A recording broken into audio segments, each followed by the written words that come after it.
Miami, Miami, Miami, Miami,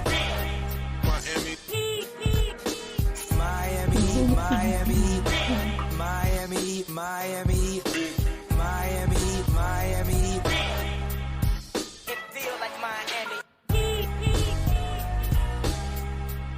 Welcome, motherfucking welcome to your Miami Heat Beat post-game show. Today, I am here. I have the helm, but with me, it's a friend of mine. Shout out to my guys. Shout out to what you guys are doing over there. 5 Reasons. My girl Tiffany is at the game. Frankie's exhausted. G, I think, just got back from Canada. Alf got babies. But it's okay. This is why we have connections. This is why we have people in the community we can lean on. Eternal, appreciate you, brother. Thank you for filling in for me. How you feel? Hey, I feel good. You know what this is, right? This is like the 90s sitcom crossovers, That's what this is. It is. If you are tuning in with us in the Twitch chat, shout out to you guys. Thank you. We love you. Fun game. If you are watching us on the YouTube playback tomorrow, we appreciate you catching us on wherever you get your podcast. We appreciate those downloads as well. Let's get into whatever this was. No, your Miami Heat defeat the Brooklyn Nets 96-95. And there's a few things to kind of take away from this game. I just want to begin with overall, how did you feel about Jimmy's first game back? He's been out for forever. Jaime, his understudy, taking some well-deserved games off. Overall, how did you feel about Jimmy, his breath, his wind? Just how did you feel about how he looked tonight? First things first, even when we were watching the worst basketball that we have ever seen from two supposedly good teams, Jimmy was still looking pretty good. I said Jimmy looked like himself. When Jimmy normally gets those dunks, Siobhan, where he hangs on the rim and he rocks back and forth, you can kind of tell that Jimmy is himself. And so being able to see that, it was like, oh, okay, Jimmy's cool. But when the refs pissed him off, that's when things change. Like, yes, Tyler got, I know I'm skipping ahead, but Tyler got things going with the 2 made threes. But when the refs pissed him off, Jimmy was like, all right, yeah, fuck all that. I felt like, even to begin, like you said, Jimmy looked rested. He looked spry. He looked like he had more legs up under him. We can talk about that last shot again. Hate the call. Gonna always hate the call, but he got good elevation on it. But like you said, his attitude, his posture, he just felt not just there, but engaged in a way that, maybe regular season Jimmy didn't look even, prior to the injury. So super happy to have him back. Now, I do think, the reintegration of Jimmy into the lineup, coupled with the way that Brooklyn was defending Bam and some of our actions in the first half. First half was crappy, super stagnant, very, very disjointed, and completely disjointed in the whole first half. What did you feel like it was more of a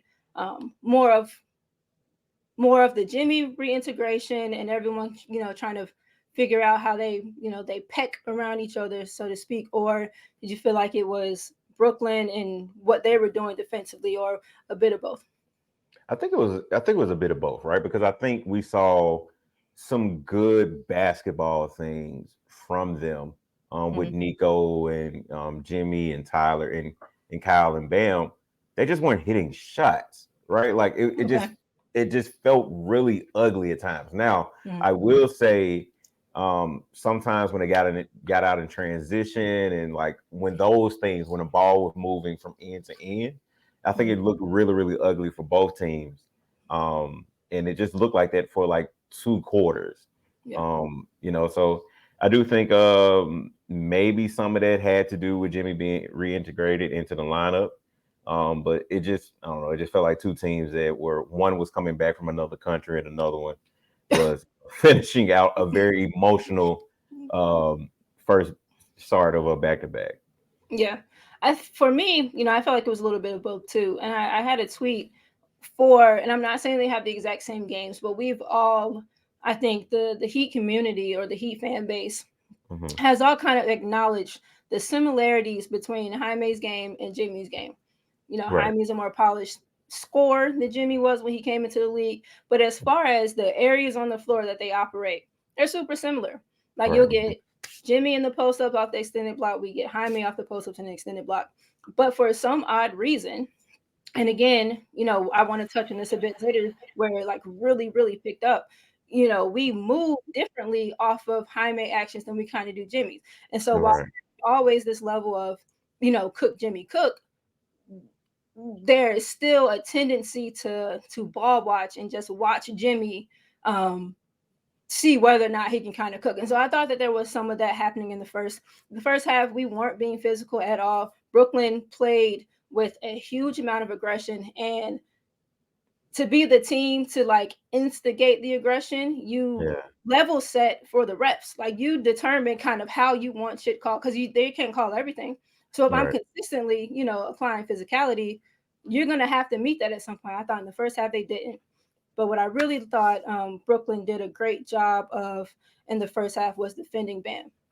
They would get their switches kind of out in front and just kind of live with whatever Nick Claxton was going to be able to do on the perimeter. But that guard, whether it was Dennis, whether it was Spencer, Dorian was a great help side defender. They were hugging, they were gluing Bam.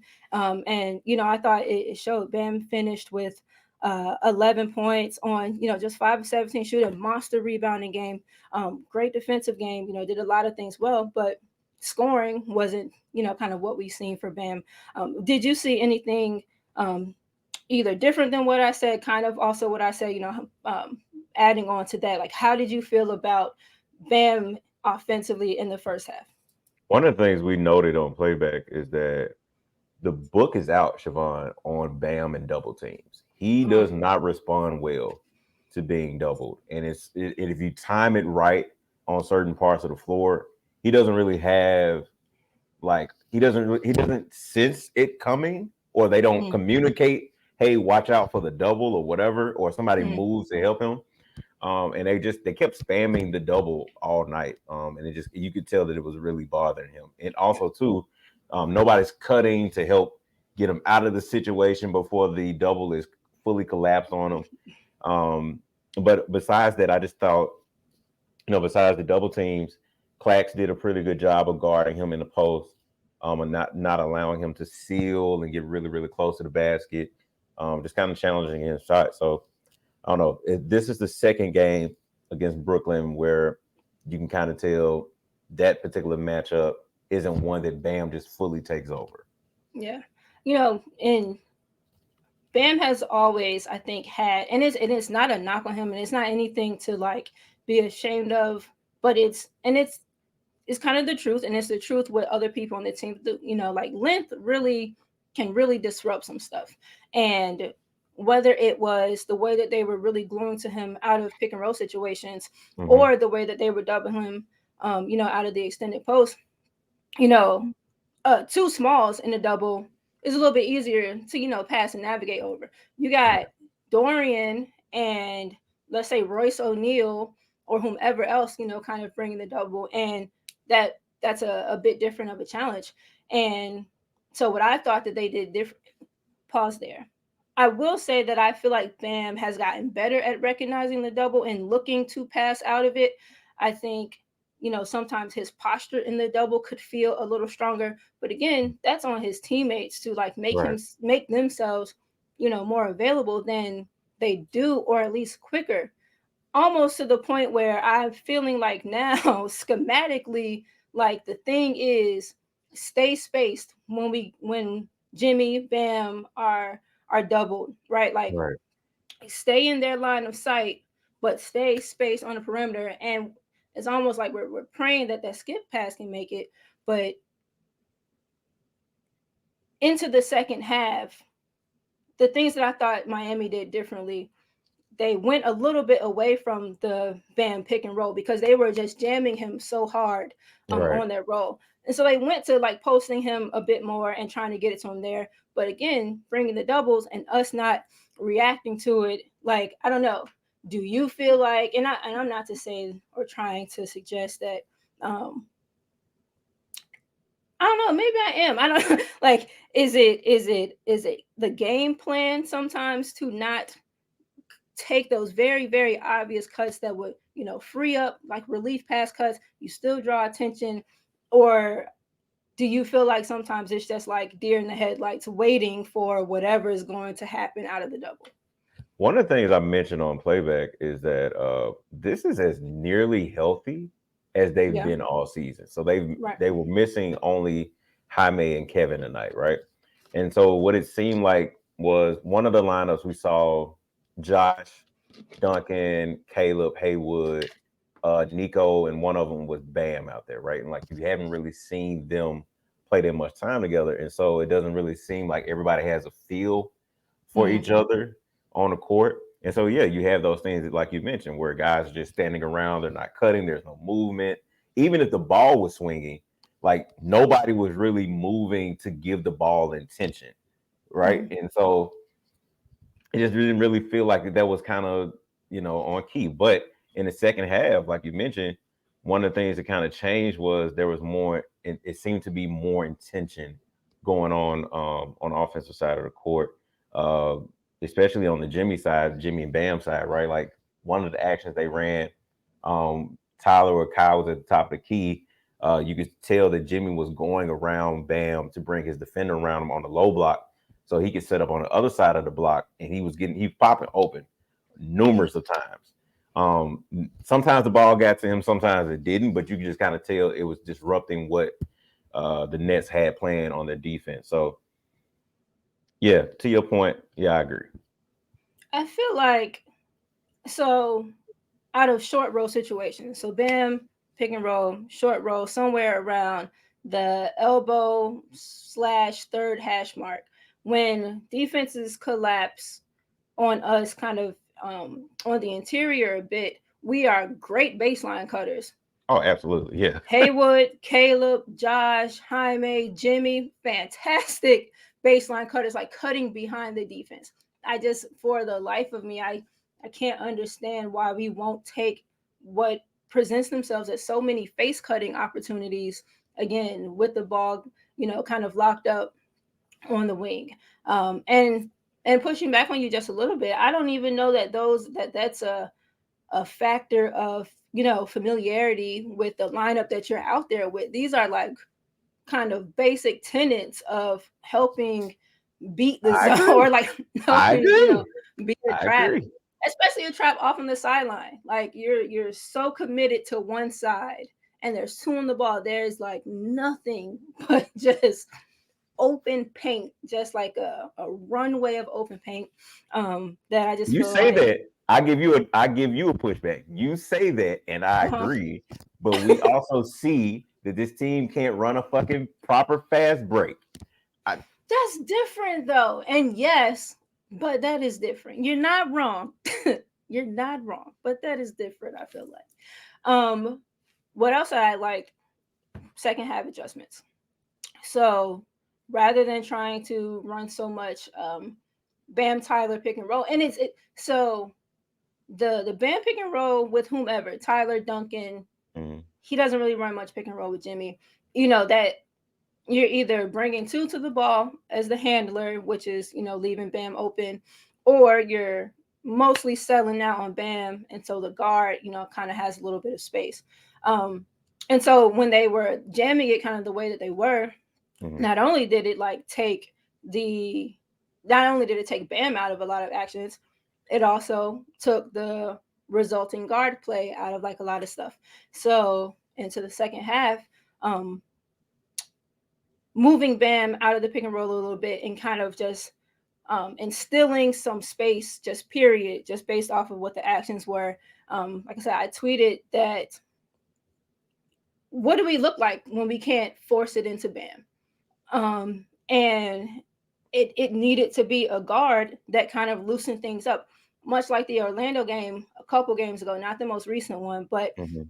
another team with interior length, it has to be a guard that can kind of get into those pockets and, find their spots. And I thought Tyler did a great job in the third of picking his spots appropriately. And I'm not mad at Tyler for how aggressive he was in the third because it was needed. And Right.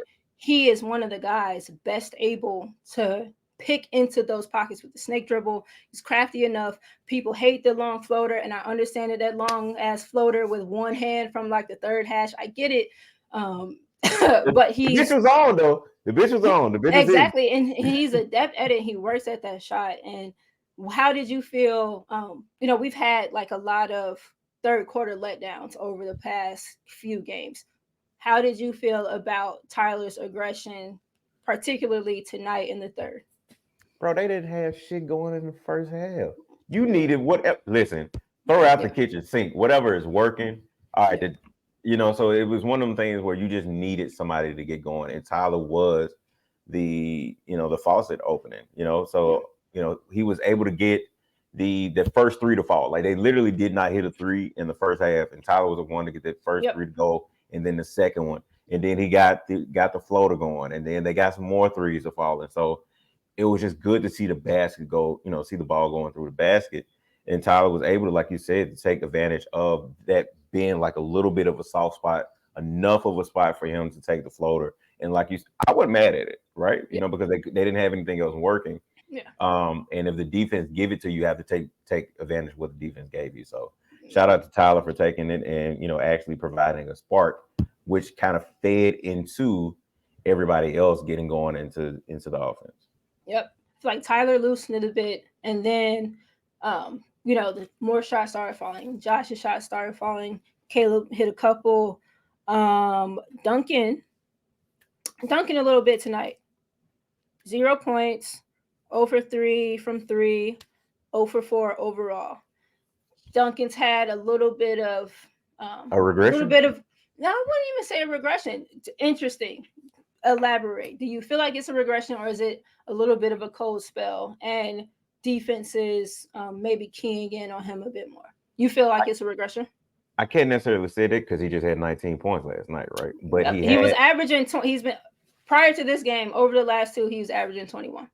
right, and so it's a weird thing. I know it's the hot topic about Tyler and Duncan and all of that shit, and that's not where I'm trying to take it. It's just it's weird. Literally, on the flip side of that conversation, Siobhan, Ethan, when we was on playback, we was talking about like in that first half, Jimmy was having a great game, but Tyler wasn't, right? And it was just like they didn't look like they meshed on the court Mm-hmm. until that third quarter. And if that third quarter and the fourth quarter doesn't happen, it's still a topic. So it's like Duncan sometimes look like himself of what we've seen this season, where he looks not just as a active shooter or he's moving off the ball and he's I know I'm keep going. I keep going. Go I'm ahead. Go keep ahead. going. But he's on the ball, he's throwing Bam's lob. Like we had even in this game, like we had a great on ball lob throw from Duncan to Bam, where he Yeah. came off the pick and roll really sharp, got it at the point where it couldn't be challenged, and Bam was able to convert it. But it's something that you do pay attention to when he has his struggles and when he doesn't. Yeah. And how his troubles come. Like, is it truly just like he only got up 4 shots, only got up 3 threes? And I agree. It's a what are you laughing at? What's happening? At the comment. Duncan looks like an active shooter, is what happens on string when G goes on vacation. And I don't know if you were talking about Duncan in that moment. I swear you were talking about Tyler. I I was thought you talking was talking about Duncan. Just keep going. We just keep going, man. We just keep going. exciting whites. But yeah, I the way that Duncan struggles come or why they are presented as struggles. And All right. To your point about like the Bam, Tyler, Jimmy synergy, again, so like last season before last, there was this whole thing we talked about a lot at Heat Beat about how Jimmy and Bam are always in each other's face. Bam's trying to post up. Jimmy is taking this Lakers cut, but like sitting right on his lap, bringing the defender, forcing a double team that wasn't even trying to come. Jimmy It cutting happened right on tonight. top. It happens often. It's happened much less this season, but it is a recurring theme. But in the games where we do see the three of them be able to kind of synergize, it's them operating in each of the three levels of the half court. Right. Tyler in the pick and roll, that's his level. Bam on the roll, get it to him, that's Bam's chunk. And then Jimmy cutting either from the wings or baseline, and like that's Jimmy's kind of lane. And so again, like when they disrupt the pick and roll, it disrupts like a lot of the kind of just the definition of the three of theirs kind of lane. Right. So, but you know, it is a thing that happens. Like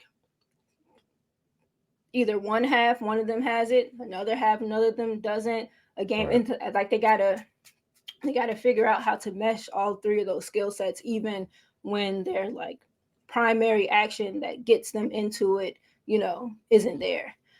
So regulation, let's not even get to the end of, let's not get past regulation. I knew it, you knew it. I feel like 3/4 of the goddamn fan base was like, it's gonna be a Jimmy jumper, ain't it? Like it's just gonna be a Jimmy 3. It has to be, because what have we seen since the damn Boston series 2 years ago? It's the game winner, the go ahead look is more than likely going to be a Jimmy 3. And tonight, you know, damn near one step inside the art. But to our conversation earlier about just how much more fresh he looked, it was a good look. He got Okay. He got great elevation. Go ahead. What? No, I was waiting on you because I was like, damn, I don't want to push back, but then you said it was a great look. Okay. I think it was a good look. I hate the call, but he got a clean look from it. But that's, you know, elevation. We get into overtime, some back and forth. I'm sure I'm missing, like there was some missed free throws. Go ahead. I don't want to skip out on Tyler hitting some very, very Please, clutch. That's what I was just saying. I feel like I know I'm missing stuff. Well, you know, Tyler hit some very clutch you know, shots at the end before we got to the Jimmy. And again on the Tyler foul, I don't blame Tyler for that. One, I don't think Tyler should have been on the floor, but Spo he had wasn't him on taking him off the floor. But he had him on the floor. He was in the run that he was in. Go ahead. Yeah. But Jimmy also created that foul on Tyler by trying to shoot and get the ball, right? And try to deflect and go for the steal. And he overplayed the ball. And that's what created Mikal having, you know, that opportunity to go at Tyler. But I think before all of that, I think Tyler hit some very, very clutch, needed shots. A couple of floaters, a three. And he was clutch, you know, coming down the end of fourth. But as we flow into the OT after Jimmy missed, and again on that Jimmy miss, like it was almost movie-like how much space he had between him. That one shot from like the opposite baseline where you can see No, he got great lift. and the ball just rimmed out. I mean, it is what it is. You're not gonna hit all of them, but yeah. To your point about that, hold on, before we get to overtime. So the foul on Tyler that you just pointed out was a little bit on Jimmy. As soon as it happened, it brought me immediately to Game 5 Milwaukee last year. The Gabe lob to Jimmy happened because, and Jimmy said it in the press conference when I had access when we were in the press conference. Jimmy said the play was supposed to be something different. Jimmy said, I know Drew is going to be locking and trailing me. So when I hit this pin down, when I hit this screen, he's going to be behind me. The lob's going to be there. And for him to like end up being the victim of the exact same type of look, I thought was poetic. As soon as I saw him go for it, I was like, look at Drew Holiday. But go ahead, take us into the fourth, or take us into overtime. Well, you know, Jimmy, he shoots the gap and misses. They hit the free throws. He tries to go for the win, and now they're overtime. And it got dicey. Right? Because They didn't start overtime out really hot. The Nets did. I think they got up to 5 points for sure. I don't know if they got up to 7, but they got up to 5 for sure. And who else was it again? It was Tyler. Tyler again was able to kind of get some points early on in OT. And then we were able to see them kind of close it out at the end where we was kind of close. It's kind of close to another overtime, but they was able to lock in. And for the guy that's been the punching bag besides Tyler and Kyle, Go ahead, give him his things. Josh was able to play some really great defense at the end on Mikal. Yeah. And they were able to close it out. Yeah. And I thought that Mikal shot was going in. I was like, look at this double overtime coming here. But no, you're right. Josh peeled off of his and stood with Mikal really well. Either E. Reed or Cardi mentioned about how the bench really mobbed him after it because that was a great contest. I was almost stressed out. I wanted Jimmy to vacate whoever he was guarding in the corner. I'm like, Jimmy, I need you to dig here. Jimmy just kind of gave me one of them swipes. I was like, oh man, this shot is going in. But yeah, Jay Rich presented himself, really, really well there at the end. We pull off another sub 100 victory.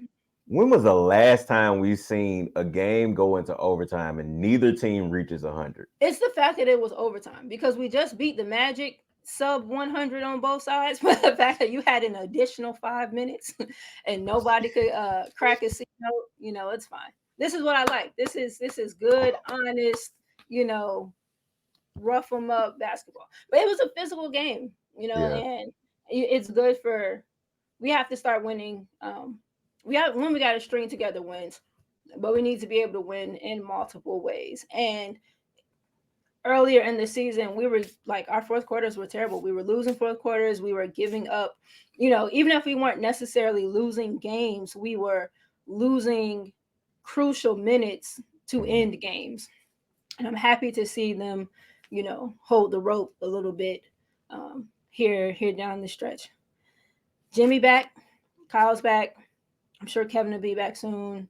Jaime deserves these next couple of games he's going to have off. Right. We got the Raptors on Wednesday. The new look Raptors, the Emmanuel Quigley, RJ Barrett Raptors. The Toronto games are always kind of a bloodbath. They're always really physical. It's just length and bodies and limbs and stuff everywhere. Is there anything in particular that you want to see out of this group come Wednesday? I'm going to tie it together, right? Because I feel like we didn't mention him. And to have both of us on here and don't mention him, I feel because I don't want to force it because I want to keep it level, but go ahead. Nico played incredible defense. Incredible defense tonight. And if there's anything I want to see on Wednesday, it's just to see the trajectory of that continue. Like how, the perimeter defense looked really good. The off-ball defense, the communication, all of it looked good. So to see, how he did on Mikal Bridges on the wing and Cam Thomas and everything like that, just to see more of that, if he does get switched out on Emmanuel Quickly or RJ Barrett or Scotty Barnes, just to see how he holds up. So as far as on Wednesday, just to see come out strong in the first half. Don't let it be another game where you have to come back in the second half energy-wise. Like they didn't have to come back. They were down in this game. But next game, don't allow yourself to be out physical, like you said, or, not really have the energy, hustle, have it next game. So that's what I'm looking for. To your Nico point, like I said, I don't want to be, but I also kind of don't care. Like that's my son. Jaime's my son. But yeah, you're absolutely right in that his perimeter defense, his feet, like his defensive feet have gotten so much better. And while there's still something to be desired from him on the interior defensively, one, he's gotten much better with not fouling. He'll hit you one of these straight ups real quick now, and he's just long. Like this is more intimidating than like Kyle Lowry and Gabe under here doing shit like that. But basketball, who knew? Being tall, who would have thought? Like just length. An elevated sight line. I can make quick, snappy passes. I ain't got to give you 18 fakes to get it. Who would have thought? Who would have thought? But no, his defensive feet on the perimeter have gotten, remarkably better, like worlds better. He's playing with his length more. To your point, his off ball awareness has leapt as well. So I agree, and I'm excited to see him continue to progress defensively. His shot has been a little wonky. He's rebounding well. He's pushing pace, and he's getting dudes engaged. A hell of a passer.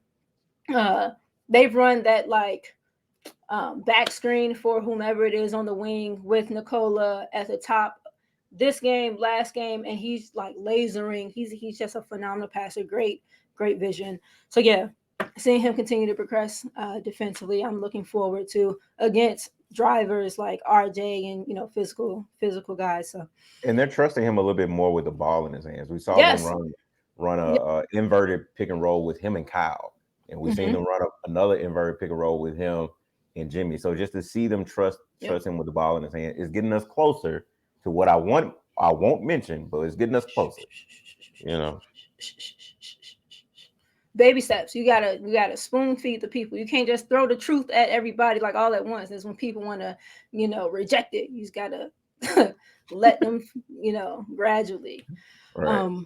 But this was great. We are going to go ahead and close out here. Like I said, we have the Raptors this Wednesday. Shout out to you, Eternal. Again, thank you for filling in for me. Shout out the intern Pablo back there on the ones and twos. Again, if you're with us in the Twitch chat, we love you. Catch us on the YouTube replays, we love you. The streaming platform downloads, we super love you. That's where the bucks come in. So keep doing that. Tell a friend, come give us a look. And we are going to go ahead and get out of here. Everybody be safe. Spaces tomorrow? Are you gonna do a Spaces tomorrow? Oh, girl. Maybe. Probably not. But maybe. I don't know. I might hop in there if somebody has one.